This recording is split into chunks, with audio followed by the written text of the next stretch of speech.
আমাদের আজকের বিষয় হচ্ছে লন্ডনে মাহফুজ আলম অবরুদ্ধ।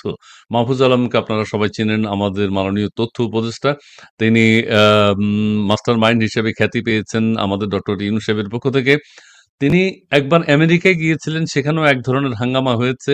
এখন আবার লন্ডনে গিয়েছেন। লন্ডনে নানানভাবে তাকে আলোচনায় আনার চেষ্টা করা হচ্ছে, তাকে জবাবদিহিতার আনার চেষ্টা করা হচ্ছে এবং তাকে লন্ডনে যারা দেশের সচেতন মানুষ সেখানে বসবাস করেন, তারা তাকে এক ধরনের চাপে রেখেছেন। তিনি যে সারা পৃথিবী ভ্রমণ করছেন, কি কাজ করছেন, দেশে কি কাজ করেছেন, ভবিষ্যতে কি করবেন, নানাবিধ প্রশ্ন নিয়ে তাকে জিজ্ঞাসাবাদের চেষ্টা করা হচ্ছে, তার কাছ থেকে জানার চেষ্টা করা হচ্ছে, তাকে সাক্ষাৎকারের আওতায় আনার চেষ্টা করা হচ্ছে। যারা লন্ডনে এই কাজগুলো করছেন, মাহফুজ আলমকে নিয়ে কথা বলছেন, তাকে জবাবদিহিতার আনার চেষ্টা করছেন, আমরা তাদের সাথে যুক্ত হওয়ার চেষ্টা করছি। প্রিয় দর্শক, আমাদের আজকের বিষয়টি আপনারা দেখেছেন, লন্ডনে অবরুদ্ধ মাহফুজ আলম কিভাবে অবরুদ্ধ হলেন, কারা অবরুদ্ধ করলেন, কেন অবরুদ্ধ করলেন, সেই বিষয়টি আমরা এখন জানার চেষ্টা করব।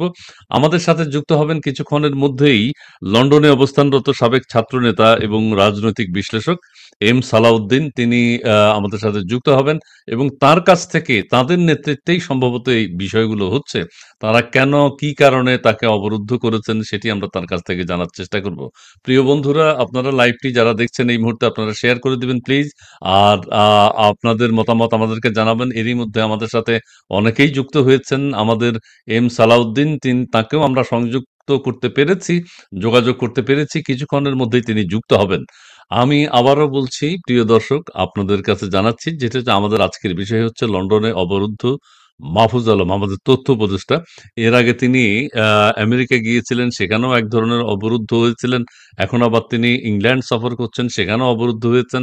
কেন হচ্ছেন, কেন হয়েছেন, কি কারণে হচ্ছেন, আমরা সেই বিষয়টি জানবো। এম সালাউদ্দিন, সাবেক ছাত্রনেতা, রাজনৈতিক বিশ্লেষক, তাকে আমরা এখন যুক্ত করে নিতে চাই। মুন্না।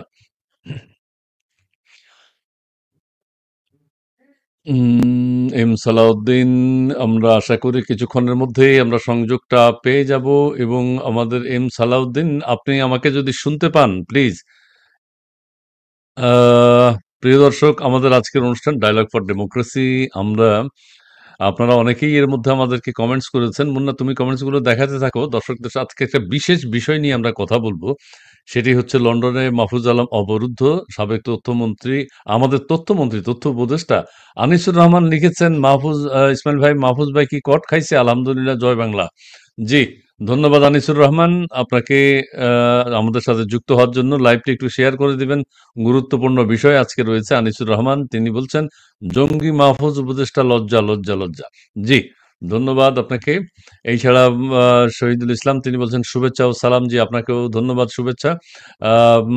প্রকাশ বারুই তিনি বলছেন, ইমরান ইমরান খান মাটি, ইউনুস 420, ফারুকী সাহেবের একটা ছবির নাম বলেছেন 420। মীর গিয়াস স্যার, আপনি আমাকে, আমার অনেক পছন্দের মানুষ। জি, ধন্যবাদ আপনাকে। আম, সাদিক রহমান তিনি বলছেন, টাকলা ভাই, এই ভাই আমার খুব পছন্দের, আমার টাকলা বলতে উনি খুব ভালোবাসেন।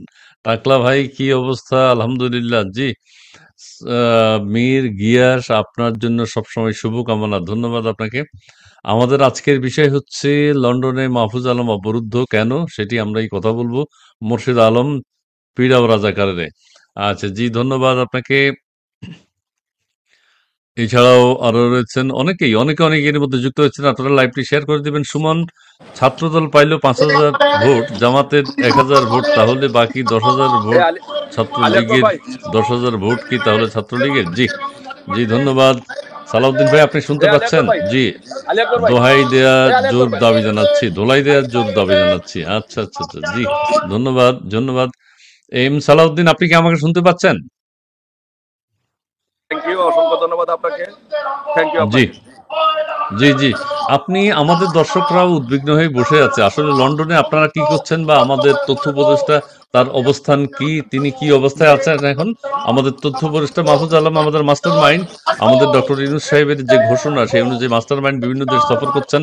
আমেরিকাতেও তিনি নাজেহাল হয়েছেন। লন্ডনে এখন কি অবস্থা, সেটা যদি একটু বলেন প্লিজ। লন্ডনে এখন যে অবস্থা, সেখানে হচ্ছে আপনি যেখানে দেখতে পাচ্ছেন, সেটা হচ্ছে যে সোয়াস ইউনিভার্সিটি। এই সোয়াস ইউনিভার্সিটির এখানে আমরা এই মাহফুজ আলম, এখানে এই সোয়াস ইউনিভার্সিটির সামনে সোয়াস ইউনিভার্সিটির ভিতরে মাহফুজ আলম একটা প্রোগ্রাম করছেন। সেই প্রোগ্রামের মধ্যে মনে করেন যে আমরা এই যে বিল্ডিংটা আছে সেই বিল্ডিং এর ভিতরে আপনি যেটা দেখছেন সেই বিল্ডিং এর ভিতরে মাহফুজ আলম অবস্থান করছেন। তো আমরা আপনি বিল্ডিংটার সামনেই আছেন, আপনি বিল্ডিংটার সামনেই আছেন না? হ্যাঁ হ্যাঁ হ্যাঁ, এই বিল্ডিং সামনে আছে, এই বিল্ডিং এর ভিতরে উনি অবস্থান করছেন এবং আমরা আপনার এই বিল্ডিং থেকে, এই বিল্ডিং এর সামনে থেকে আমরা এখন আপনাদেরকে লাইভ করছি, দেখাচ্ছি।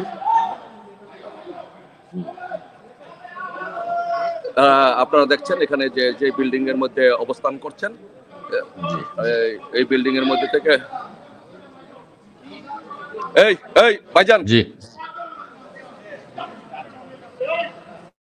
আপনারা ওখানে আবার সংযোগটি বিচ্ছিন্ন হয়েছে। যে আমরা প্রশ্নে কমেন্টসে চলে যাই, কিরকম অবরুদ্ধ ঘটনা কি সেটা বলেন।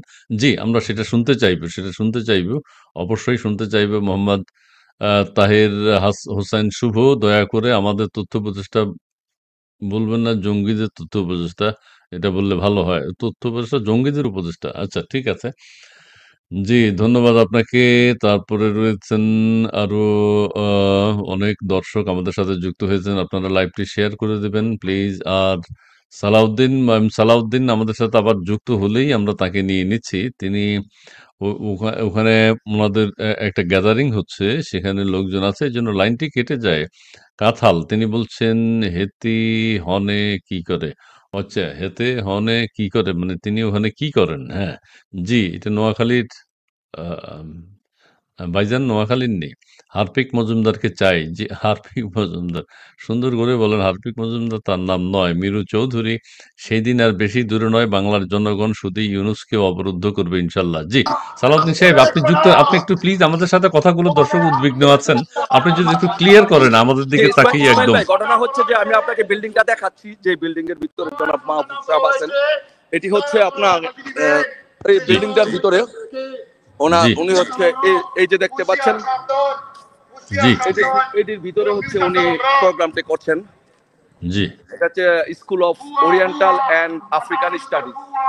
জি, তো এটার ভিতরে উনি প্রোগ্রামটা করছেন এবং এখানে আপনারা দেখেছেন হয়তো বিভিন্ন সামাজিক যোগাযোগ মাধ্যমে আপনারা দেখেছেন। এখন আপনি দেখছেন যে একজন লোক, বিভিন্ন লোকজন এখানে স্লোগান দিচ্ছে এবং প্রায় ওনাকে আমরা যারা এখানে আছি, বাংলাদেশি কমিউনিটি যারা আছে, মোটামুটি একরকম ওনাকে এটার ভিতরে অবরুদ্ধ করে রাখা হয়েছে এবং অবরুদ্ধ মানে উনি কি এখান থেকে, জি, কোনোভাবেই উনি এখান থেকে বের হওয়ার, সামনের দিক দিয়ে বের হওয়ার কোনো সুযোগ নেই।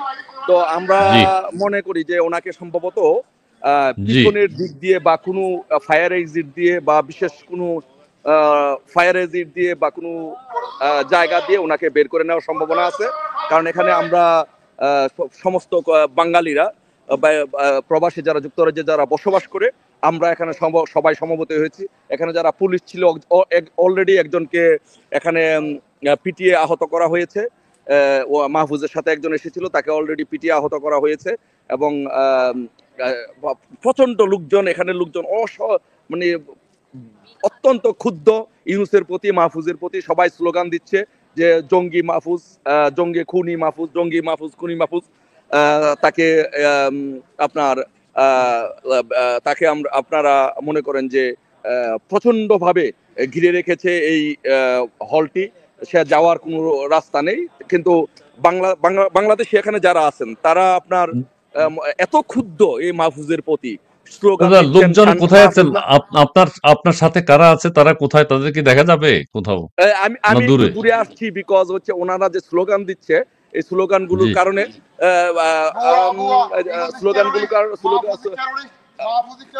স্লোগানের কারণে আপনার কথাগুলো শোনা যাচ্ছে না। এই জন্য আমি একটু দূরে আসছি। আপনি মনে সম্মত আওয়াজটা শুনতে পাচ্ছেন দূরে থেকে, আমি একটু দূরে আসছি। তো বেসিক্যালি বাংলাদেশের বাঙালি কমিউনিটি এখানে যারা আছে তারা এত ক্ষুব্ধ, তাদের সকলে একটা দাবি যে মাহফুজ হচ্ছে মাস্টারমাইন্ড কিলার, পুলিশ কিলার, ছাত্র কিলার, ছাত্র হত্যাকারী। অসংখ্য মানুষকে মেটিকুলাস ডিজাইনের মাধ্যমে খুন করে একটা বাংলাদেশে একটা আন্দোলন চাঙ্গা করে একটা নির্বাচিত সরকারকে, শেখ হাসিনা সরকারকে হটিয়েছে। একটা বাংলাদেশ সাজানো গুছানো একটা বাংলাদেশকে ধ্বংস করে সেই দেশটার মধ্যে একটা অস্থিতিশীল পরিস্থিতি সৃষ্টি করেছে এবং একটি জঙ্গি রাষ্ট্র কায়েমের অপচেষ্টা করছে। সেই জন্য সকল ক্ষুদ্র জনতা এখানে এসে উপস্থিত হয়েছে এবং তার ভবনটি ঘিরে রেখেছে। এখন আমরা মাহফুজকে আমরা কোথাও দেখতে পাচ্ছি না। আমরা যে অবস্থা, এই চতুর্দিকে যে অবস্থা, তাকে যেখানে পাওয়া হবে সেখানেই তাকে দোলাই দেওয়া হবে, যেখানে পাওয়া হবে তাকে সেখানেই মারা হবে, এরকম একটা পরিস্থিতি বিরাজ করছে। সকলে মানে প্রচন্ড ক্ষুব্ধ, সকলে সংক্ষুব্ধ এবং এখানে সবাই অবস্থান করছে। আর আমরা এখানে আমরা যে কাজটা করতে চাচ্ছি যে ইসমাইল ভাই, আমি একজন বাঙালি, আমি একজন ঢাকা বিশ্ববিদ্যালয়ের একজন ছাত্র, একজন সচেতন মানুষ এবং সাবেক ছাত্রলীগের একজন ক্ষুদ্র কর্মী হিসাবে আমরা যেটা মনে করি যে মাহফুজ হচ্ছে মাহফুজ হচ্ছে পুলিশের খুনি, মাহফুজ হচ্ছে ছাত্র হত্যাদের খুনি এবং সে হচ্ছে অসংখ্য মানুষকে এখানে খুন করেছে এবং অসংখ্য মানুষকে সে হত্যা করেছে। তো এই জন্য আমরা এই মেসেজটা পুলিশের কাছে দিচ্ছি যে এই দেশে জনগণের কাছে, সরকারের কাছে দেওয়ার চেষ্টা করছি যে বর্তমান বিশ্বটা শুধু বাংলাদেশ না, এটা একটা গ্লোবাল ভিলেজ। তো এই গ্লোবাল ভিলেজে আপনি যদি মনে করেন যে বাংলাদেশে ইউনুসকে যে মেসেজটা দেওয়ার চেষ্টা করছি, মাহফুজকে যে মেসেজটা দেওয়ার চেষ্টা করছি, যে এই গ্লোবাল ভিলেজে আপনি ইচ্ছা করলে শুধু বাংলাদেশে আপনি নেতা কর্মীদেরকে অত্যাচার করতে পারবেন, নির্যাতন করতে পারবেন। বাংলাদেশে আওয়ামী লীগের নেতা কর্মীদেরকে আর্মিদের ব্যবহার করে, পুলিশদের ব্যবহার করে অত্যাচার করতে পারবেন, নির্যাতন করতে পারবেন। কিন্তু বাংলাদেশটা শুধু বাংলাদেশটাই, বাংলাদেশের মুক্তিযুদ্ধের পক্ষের মানুষ, ৭১-এর শক্তি সারা বিশ্বে প্রত্যেকটি দেশে আনাচে কানাচে ছড়িয়ে আছে। তো আপনি বাংলাদেশে আমাদেরকে একটা আওয়ামী লীগের নেতা কর্মীদেরকে, মুক্তিযুদ্ধের পক্ষের নেতা কর্মীদেরকে আপনি আহত করবেন, পৃথিবীর যেখানে আপনি যাবেন সেখানে আপনাকে আহত করা হবে, আপনাকে দাঁত ভাঙা জবাব দেওয়া হবে। কারণ বিশ্ব, আপনি জানেন ইসমাইল ভাই, বিশ্বটা এখন বিশ্ব না, বিশ্বটা হচ্ছে গ্লোবাল ভিলেজ। তো আমাদের মেসেজ হচ্ছে যেখানে ইনুস যাবে সেখানে প্রতিহত করা হবে, যেখানে মাহফুজরা যাবে সেখানে তাদেরকে প্রতিহত করা হবে। এর আগে লন্ডনে যখন ইউনুস সাহেব গিয়েছে আপনারা সেখানে ব্যাপক ভূমিকা রেখেছেন। এখন আপনি যে বললেন মাহফুজ আলমের একজন সফর সঙ্গে আহত হয়েছেন, তিনি কে, তার কি পরিচয় জানা যাবে? তার পরিচয়টা আমরা এখন আইডেন্টিফাই করতে পারি নাই। আমরা যখন দেখলাম যে মাহফুজের সফর সঙ্গী এখানে আসছেন, মাহফুজ পিছন দিয়ে কোথাও দিয়ে ঢুকছে, তারপরে মাহফুজের সফর সঙ্গী হিসাবে পুলিশ তাকে ঢুকানোর চেষ্টা করেছিল। যখন ঢুকানোর চেষ্টা করেছিল তখন আমাদের সংক্ষুব্ধ বাঙালিরা, সংক্ষুব্ধ জনতা এখানে তাকে ধরে গণপিটুনি দিয়েছে, গণপিটুনি দিয়ে তারপরে পুলিশ তাকে উদ্ধার করেছে। আচ্ছা, আপনি কি নিশ্চিত যে মাহফুজ আলম এই বিল্ডিং এর ভিতরে কোনো প্রোগ্রাম করছেন? প্রোগ্রামটা কি, সেই সম্পর্কে যদি আমাদেরকে একটু জানাতে পারেন, দর্শকদেরকে যদি একটু জানান। প্রোগ্রামটা হচ্ছে প্রোগ্রামটা হচ্ছে একটা এখানে একটা সেমিনার হবে। সেই সেমিনারে আপনার মাহফুজ অ্যাটেন্ড করতে এসেছিল।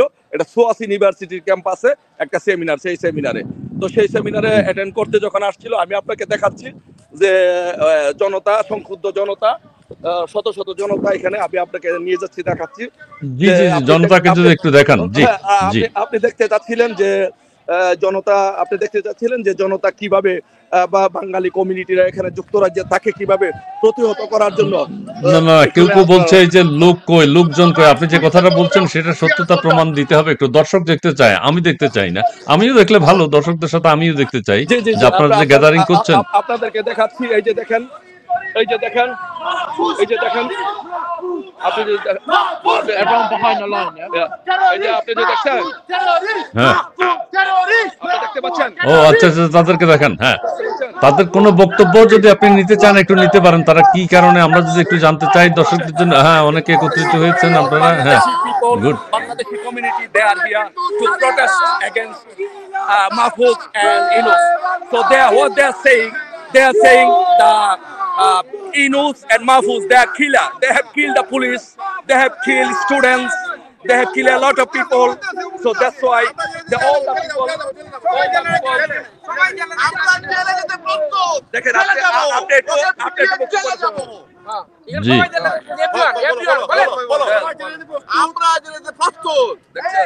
আপনি বলছিলেন যে সকলে আমরা সবাই জেলে যাওয়ার জন্য প্রস্তুত আছি। সাথী সান্না মাহফুজকে আমরা প্রতিহত করবো, অবরোধে রেখেছি। আমরা সবাই আজকে এই বিল্ডিংটার মধ্যে তাকে অবরুদ্ধ করে রাখা হয়েছে। জি অবরুদ্ধ করে রেখেছি আমরা এই বিল্ডিংটার মধ্যে, তাকে অবরুদ্ধ করে রেখেছি। হাইকমিশনের গাড়ি এখানে সে যেতে পারবে না। তো আমি আপনার কাছে আমি দুঃখিত যে আমাকে বিদায় নিতে হবে। আমি তাকে প্রতিহত করার জন্য আসছি। তাকে দেখা মাত্র তাকে আমি প্রতিহত করব, তাকে জেলে যাব, তাকে আমি পিটাবো, এই জন্য আসছি। আমি লাইভ থেকে বিদায় নিচ্ছি। আচ্ছা, আমি আরেকটা কথা বলতে চাই।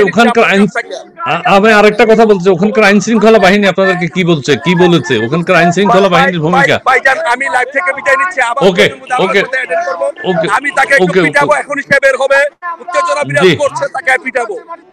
ওকে জি আপনি আবার পরবর্তীতে যুক্ত হবেন, আমরা চেষ্টা করবো আপনাকে। প্রিয় দর্শক, আপনারা দেখতে পাচ্ছেন যে মাহফুজ আলম সেখানে অবরুদ্ধ আছেন এবং সেখানে আপনারা কেউ দেখতে চেয়েছেন যে জনগণ কোথায়, জনগণকে দেখিয়েছেন, আছেন অনেকেই এবং তারা কথা বলছেন, তারা বেশ সংক্ষুব্ধ।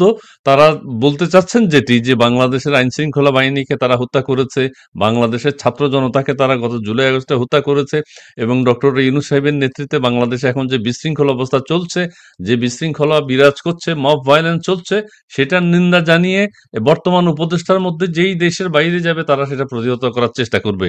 এখন লন্ডনের ওখানকার সচেতন জনতা একত্রিত হয়েছেন এবং মাহফুজ আলম সেখানে অবরুদ্ধ আছেন, একটা অনুষ্ঠান করছিলেন সেখানে। পেছনের দরজা দিয়ে তারা যেটা বলছেন যে তারা ঢুকেছে, কিন্তু তাদেরকে মাহফুজ আলমকে এখান থেকে তারা বেরোতে দেবেন না, জবাবদিহিতা তাই আনবে এবং আইন শৃঙ্খলা বাহিনীর সহযোগিতা তারা চাচ্ছে। আমাদের প্রিয় দর্শক, আপনারা অনেকেই আমাদের সাথে যুক্ত হয়েছেন আজকের এই লাইভে। আমরা চেষ্টা করেছি, লন্ডনে মাহফুজ আলম সম্পর্কে অনেক কথা শোনা যাচ্ছে, তিনি সেখানে কি নিরাপদে আছেন কিনা, কেমন আছেন, কি অবস্থায় আছেন, সে বিষয়টি জানতে চেষ্টা করেছি এবং আমরা যতটুকু জেনেছি মাহফুজ আলমের সাথে একজন সফর সঙ্গী যিনি ছিলেন তিনি আহত হয়েছেন। সেখানকার সচেতন জনতা তাকে জিজ্ঞাসাবাদ করেছে এবং তিনি মাহফুজ আলম সাহেবের সাথে কেন এসেছেন সেটিও জানার চেষ্টা করেছে। যাই হোক, এক ধরনের নাজেহাল অবস্থার মধ্যে আছেন। সো সেই জিনিসটি আমরা সবাই চাই। এর আগে আপনারা জানেন যে তিনি যখন আমেরিকায় গিয়েছেন তখনও তিনি অবরুদ্ধ হয়েছেন, নাজেহাল হয়েছেন। এত ঘন ঘন দেশের বাইরে যেতে হবে কেন সেটা নিয়েও প্রশ্ন উঠেছে। রাষ্ট্রীয় খরচে সেমিনার, সিম্পোজিয়াম, দুইজনের সাথে কথা বলার জন্য দেশের বাইরে যেতে হবে কেন, দেশের বাইরে যেতে হবে কেন এই মুহূর্তে? দেশের অবস্থাই তো ভালো না, দেশেই তো একটা বিশৃঙ্খল অবস্থা। সো সবাই চাচ্ছে বাংলাদেশের মুক্তিযুদ্ধ আজকে যেখানে আক্রান্ত, মুক্তিযোদ্ধারা আক্রান্ত, সাধারণ মানুষ যেখানে আক্রান্ত, মানুষের উপর মব ভায়োলেন্স করে হত্যা করা হচ্ছে, অগ্নিসংযোগ করা হচ্ছে, সেখানে উপদেষ্টা মণ্ডলীতে যারা আছেন তারা এত আনন্দে জীবন যাপন করবেন এটি মানায় না, দেখতে চায় না মানুষ। সারা দেশে বিশৃঙ্খল অবস্থা, সারা দেশে ভায়োলেন্স, কিন্তু বলা হচ্ছে এখন সবজির দামও নাকি কম না, এখন সবজির দাম অনেক বেশি, মূলার দাম নাকি ৮০ টাকা হয়ে গেছে। সেই হিসেবে বাংলাদেশকে ভালো রাখতে হলে আগামীতে একটা সুস্থ সুন্দর রাজনৈতিক সরকার দরকার, যে কারণে আমাদের এই বিদেশে যারা আছেন বিশেষ করে তারা ক্ষুব্ধ প্রতিক্রিয়া ব্যক্ত করছেন এবং তাদের ক্ষুব্ধতা আমরা দেখেছি। এর আগে ডক্টর ইউনূস সাহেব যখন ইংল্যান্ডে গিয়েছেন তখনও ক্ষুব্ধ জনতার প্রতিরোধ দেখেছি। দেশের বিভিন্ন দেশে যখন তারা যান তখনও ক্ষুব্ধ প্রতিক্রিয়া জানাতে আমরা দেখি। আমরা চাই, হ্যাঁ, এগুলো একজনকে অপমান করা যেমন ঠিক না, কিন্তু তারা যদি আবার অপমান করার মতো কাজ করে থাকেন দেশে, তাহলে অপমানিত হবেন, এটাই স্বাভাবিক, এটাই দেখতে হবে আমাদের। তবে আমরা, প্রিয় দর্শক, আপনারা অনেকেই আমাদের সাথে যুক্ত হয়েছেন, আপনাদেরকে অনেক ধন্যবাদ জানাচ্ছি, শুভেচ্ছা জানাচ্ছি। আপনারা লাইভটি শেয়ার করেছেন, কমেন্টস করেছেন, সেই জন্য আপনাদেরকে ধন্যবাদ। তবে এই যে এখন জাকসুতে নির্বাচন হচ্ছে সেটা নিয়ে অনেক প্রশ্ন দেখা দিয়েছে। একজন নির্বাচন কমিশনার পদত্যাগ করেছেন, ডাকসুতে নির্বাচন হয়েছে সেটাও আমরা দেখেছি। একজন সাংবাদিক মারা গেছেন, জাকসুতে একজন শিক্ষিকা মারা গেছেন। আগামীতে আরো অনেক বিশ্ববিদ্যালয়গুলোতে নির্বাচন হবে, সেটিও কেন, কোন অবস্থায় যাচ্ছে? অনেকে বলছেন যে দেশের সাধারণ মানুষের যে জীবনযাত্রার মান যে ধ্বংস হয়ে গেছে, বেকারত্বের সংখ্যা যে বেড়েছে, সেই দিক থেকে মানুষের দৃষ্টি ফেরানোর জন্যই এখন সকল বিশ্ববিদ্যালয় নির্বাচনের ব্যবস্থা করা হয়েছে, মানুষ যাতে সেটা নিয়ে না ভাবতে পারে। তবে দেশের সচেতন মানুষ অবশ্যই চিন্তা করছে, দেশের মানুষ উদ্বিগ্ন আছে, মানুষ চাচ্ছে যে একটা সুস্থ সুন্দর সমাধান বাংলাদেশের রাজনীতিতে অবশ্যই প্রয়োজন। আমরা সেই দিনটি দেখতে চাই। হঠাৎ এখন আবার নির্বাচন নিয়ে অনেক কথা বলা হচ্ছে। আমাদের প্রধান উপদেষ্টা বলেছেন নির্বাচন না হলে নাকি দেশে খুব অশান্তির সৃষ্টি হবে, দেশের দুর্যোগ নেমে আসবে। সেটিও তিনি কেন বলছেন এই মুহূর্তে? এটা আরো আগে ভাবা উচিত ছিল। আমাদের প্রধান উপদেষ্টা যিনি প্রেস সচিব তিনিও বলছেন যে ফেব্রুয়ারির প্রথমার্ধে নির্বাচন হতেই হবে, এর কোনো বিকল্প নেই। প্রধান উপদেষ্টার কথা তিনি ব্যক্ত করেছেন, নির্বাচন হতেই হবে, না হলে দেশে একটা দুর্যোগময় পরিস্থিতি তৈরি হবে। প্রিয় দর্শক, আপনারা যে যেখানে আছেন ভালো থাকবেন, সুস্থ থাকার চেষ্টা করবেন। দেশ নিয়ে ভাবছেন, আপনারা দেশের মতামত নিয়ে ভাবছেন, দেশের মানুষের বর্তমান অবস্থা নিয়ে ভাবছেন। ৬০ লক্ষের অধিক বাংলাদেশে মানুষ বেকার হয়ে গেছে, মিল কারখানা বন্ধ হয়ে গেছে, শাকসবজি নিত্য প্রয়োজনীয় পণ্যের দাম বেড়ে গেছে। সেই অবস্থায় আসলে দেশ এইভাবে চলতে পারে না। এই মুহূর্তে অনেকেই বলছেন ৳১ প্রতিশ্রুতি পাচ্ছে শুধু। ৳১ ডক্টর ইউনূস সাহেবের নেতৃত্বে বাংলাদেশে বিনিয়োগ আসেনি এবং আসার কোনো সম্ভাবনাও নেই। সেই ধরনের আমরা শুধু স্বপ্ন দেখছি। আমাদের আশিক চৌধুরী বিডার চেয়ারম্যান, তিনি শুধু স্বপ্নই দেখাচ্ছেন কিভাবে হেলিকপ্টার থেকে জাম্প করা যায়। আচ্ছা যাই হোক, সেগুলো আমরা দেখছি। তো বিনিয়োগের কোনো গন্ধ নেই। ইন্ডাস্ট্রি, মিল ফ্যাক্টরি, দেশীয় বিনিয়োগ আসছে না, বন্ধ হয়ে যাচ্ছে। দেশের সাধারণ মানুষ, শিল্পপতি যারা আছেন, তারাও বিনিয়োগ করছেন না। কি কারণে? যে আনস্টেবল একটা গভর্নমেন্ট এই সরকারের অধীনে বিনিয়োগ করে তার কাঙ্ক্ষিত ফলাফল তিনি পাবেন কিনা, সেটি উঠাতে পারবেন কিনা, সেইজন্য তারা চিন্তা করছেন। দেশের মানুষের কর্মসংস্থানের প্রয়োজন, বেকারত্ব ঘুচানো প্রয়োজন। দেশে হত্যা, খুন, রাহাজানি, চুরি, ডাকাতি বেড়ে গেছে। কি কারণে বেড়ে গেছে সেটাও ভাবতে হবে। কারণ বেকারত্বের সংখ্যা বেড়ে গেছে। বেকার মানুষ যারা আছে, কর্মহীন হয়ে যারা পড়েছে, তাদেরও জীবন জীবিকার প্রয়োজন আছে। যে কারণে তারা যে এই যে চুরি, ডাকাতি, হাইজ্যাকারি এসব পথ বেছে নিয়েছে। সো সবাইকে সেই অবস্থান থেকে ফেরানোর জন্যই আমাদের দেশে কর্মসংস্থানের ব্যবস্থা করতে হবে। প্রিয় দর্শক, আমরা লন্ডনের কি পরিস্থিতি সেটা আমরা আবার কিছুক্ষণ পর জানার চেষ্টা করব। আপনাদের সাথে সংযুক্ত হওয়ার চেষ্টা করব। কিছুক্ষণ পরেই আমরা আবার যুক্ত হব। আপাতত এই লাইভটি আমরা শেষ করতে চাই। আপনারা যে যেখানে আছেন ভালো আছেন, সুস্থ থাকবেন, সুস্থ থাকার চেষ্টা করবেন। আর দেশের মানুষের দেশের একটা স্বাধীন সুষ্ঠু চিন্তার দেশ আমরা কিভাবে পেতে পারি, মুক্ত স্বাধীনভাবে আমরা যাতে কথা বলতে পারি। বাক স্বাধীনতা হরণ করা হয়েছে। সমস্ত চ্যানেলগুলো এখন সরকারের কথা বলে, জনগণের কোনো কথা বলে না। যারা এই টেলিভিশনে সাধারণ মানুষের পক্ষে কথা বলতে চান, তাদেরকেই গ্রেফতার করা হচ্ছে। এইভাবে একটা দেশ চলতে পারে না।